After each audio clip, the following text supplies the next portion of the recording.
Back. You were talking about what the budget is about. That budget should be neat assessment. I begin to prioritize based on that. But what we have now is that the almighty Ministry of Finance or Budget Office, CMDAA, take 10 naira. Go and work with 10 naira. Not just work with 10 naira, they now give you nomenclatures or what you call the subheads. So you want to buy, I don't know what the best example to give now, but they give you what you should call your item. So a lot of MDs, when they come to defend the budget, when you make plans, what is this? When they go back to their documents, what is on their subhead is different what the budget office has presented. So you even take them time to defend what is actually given to them that is not enough because of the way it is couched or what have you. I think it should be bottom up, not up down. So unfortunately, we pay lip service, we like cliches. Last year we came with zero budgeting, what have you. In practice, there has not been difference between what we'll be operating with the kind of budget we've presented for the past 20 years. But it's like we get excited more with telling the public that we're doing something different when we know we're not doing anything different. What gray areas have you been able to identify? This you've done day one. You have 2 more days to go. What gray areas have you been able to identify in the budget that you think should be looked into and fixed? Traveling. What kind of traveling? Local and international. You just find MDAs.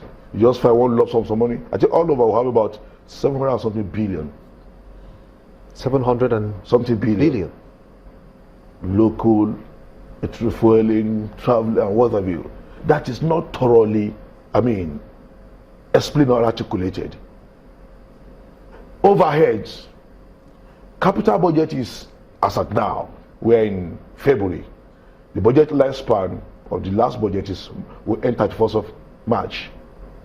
Capital budget is between 30 and 35%. And overhead has gone almost 89%. What is overhead? Overhead is supposed to equip you with relevant tools to check capital. How come overhead is about 89% done? And capital.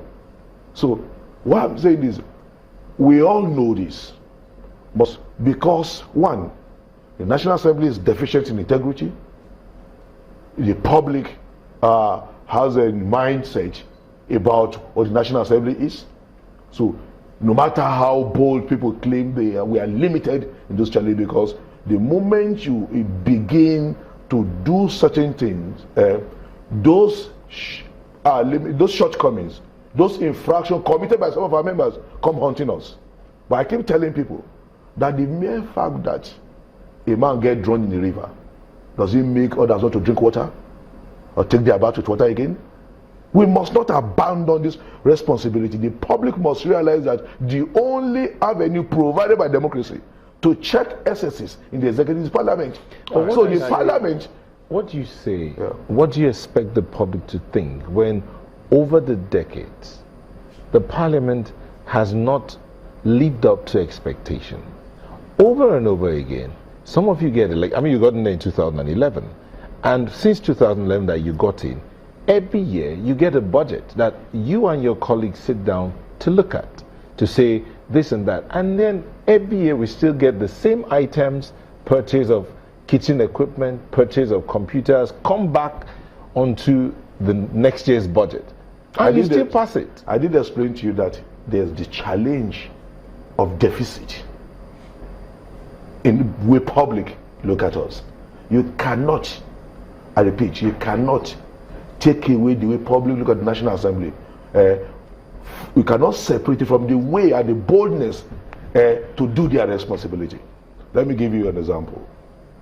I came into the house by the grace of God, and I told my people that, hey, if I'm elected, whatever it is that is itemized as part of what I can bring as project will get here. It was popularly celebrated. He has promised. The moment I got in, I found one or two persons who began to educate me on how to circumvent those processes. So it took the privilege of having some strong men backing me, the youth and what have you, for me to be able to implement those things. You'll have been blackmailed. The public, okay, can I tell you something? You go and check your record. Patricia Iti was removed as a speaker for alleged fraud, and the same house apologized to her before the tenure expired.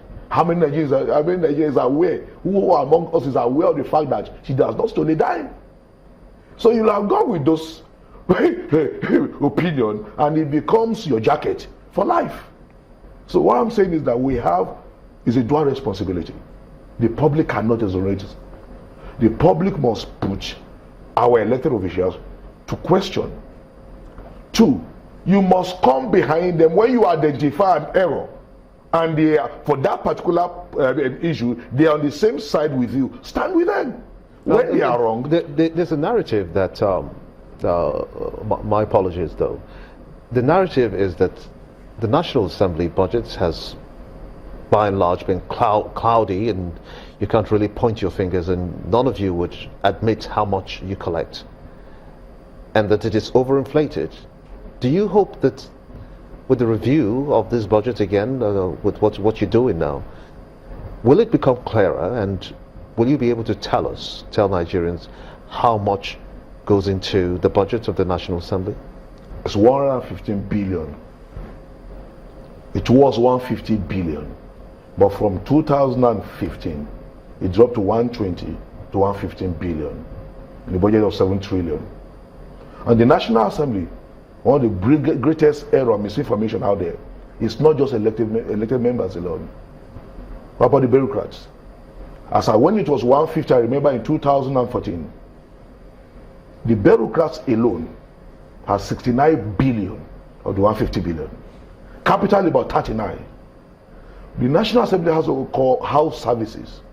That is saddled the responsibility with the civil servants to manage the budget of the National Assembly. What I know about my salary and my allowances, and anywhere in the world, public office, what makes you take his allowances, not the salary. Your travel allowance, that's why when the president then came, I remember in 2015, and said he reduced his salary by half, that would take half of the salary. I remember the governor then, the present governor of Ekiti State said, Mr. President, because I can't even give out my salary, I will take my salary. Cut your allowance. Cut your allowances by 50%. Are you going to do that? Are you going to do that? That's what he said. Let me tell you something. I will do that if we all agree that it should be across board. Not that you say, because I'm a National Assembly member, allowances that are due to civil servants, that you still take. I know of agencies that if you know their allowances, you will not bother come to National Assembly. You will not near National Assembly. You will give them seat in National Assembly, they will never come. Cars, I just mentioned about cars. Buying car for National Assembly is a major issue. It's on the front burner. Why? Because of the number. We are 360 in House of Rep, 109 in Senate. You now see newspaper headline. The price of the car is put together 30-something billion naira to buy cars. State assemblies drive better cars than National Assembly members.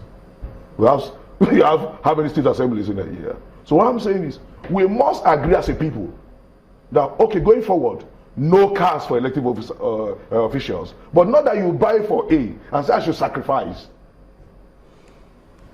Last year, while the budget defense was going on, we all saw, at least many people saw, how the Ministry of Health was defending theirs and saw certain items and thought, no, he publicly said, I don't know about some of these items. This year, now it's been reported that the Minister of Housing, Roads, that's Fashola, did say 2 billion naira was planted in the housing budget. And he says he doesn't know anything about it. And we understand that I think they said the Ministry of Finance has been summoned. What can you tell us about that? It still boils down to the kind of budget system we operate. When MDAs prepare their budget, it's submitted to the budget office, and Ministry of Finance sit together with the budget office. One, I'm sorry, but that's my opinion. You have experts in these MDAs. You have economic team. Who are on the economic team? Presently as constituted. We have, they are all appointed or elected. We don't have, I mean, out of 180 people, they are experts who could sit down and give you a good budget. But unfortunately, for the first time in about 5 years, we have just people, either you're vice president or minister of finance. These are the only people at the economic team. So it is possible that when they get to the budget office, onward between budget office, minister of finance, and presidency to National Assembly, so such things are inserted. The first time the president then used padding, it was because what came from budget office to National Assembly was different from what MDAs proposed. So when they came to defend, which president, Senate President or President Buhari? So when they came to defend their budget, just like what is happening in Fashola now, so how? I didn't put this here. How did it get there? I tell you, sir, some civil servants insert things worth 100 billion into the budget. You mean the civil servants have got access to insert things inside the national budget? Who prepared the budget? Are they not the civil servant? Is it not the civil servant that prepared the budget? He goes through them. So until we are able to have each MDA's, each police station budget, that's police station in Sherry, this is their budget. 1 naira for paper, this for this, and all each of these components become, I mean, each of these units becomes a component. But when you just have police service budget, 10 billion. Is there, pardon Mr. Button, is there any role that the National Assembly plays? Because remember when some of those cry came up about padding, quote unquote, of the budget occurred, the reports then was that those who were said to be culpable were redeployed. We haven't heard any prosecution or any such thing. What role does the National Assembly play to ensure that those, first, it doesn't happen, and those who are involved in that face the music? I think what is required is to build stronger institutions and more collaborative. In the US, I keep referring to the US, we practice the same kind of democracy, but in quote or whatever form. The National Assembly has a robust, the American Parliament, robust budget office. We have, but it's not well equipped enough.